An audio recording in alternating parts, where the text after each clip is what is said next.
поляны, луга и леса, пустынны, закрытые мглой небеса. И кажется, нету на всем белом свете совсем никого, лишь туманы да ветер. Да дождик, что льется и льется на озимь, а люди довольны, богатая осень. Да чем же, ты спросишь на это, мой друг, найдешь ты ответ, если взглянешь вокруг.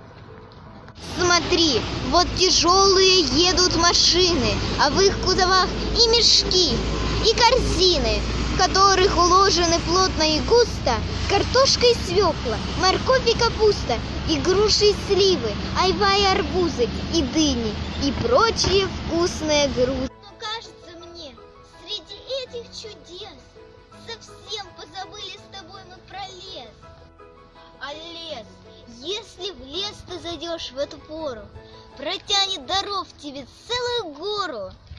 И ягод рябины, прохладных и красных, и крепких грибов, самых лучших и разных, опят и лисичек, и груздев и белых, и гроздев орехов и сладких и спелых. Ходи лишь, ищи, лишь нашел, собирай, и хитрый, и щедрый лесной урожай.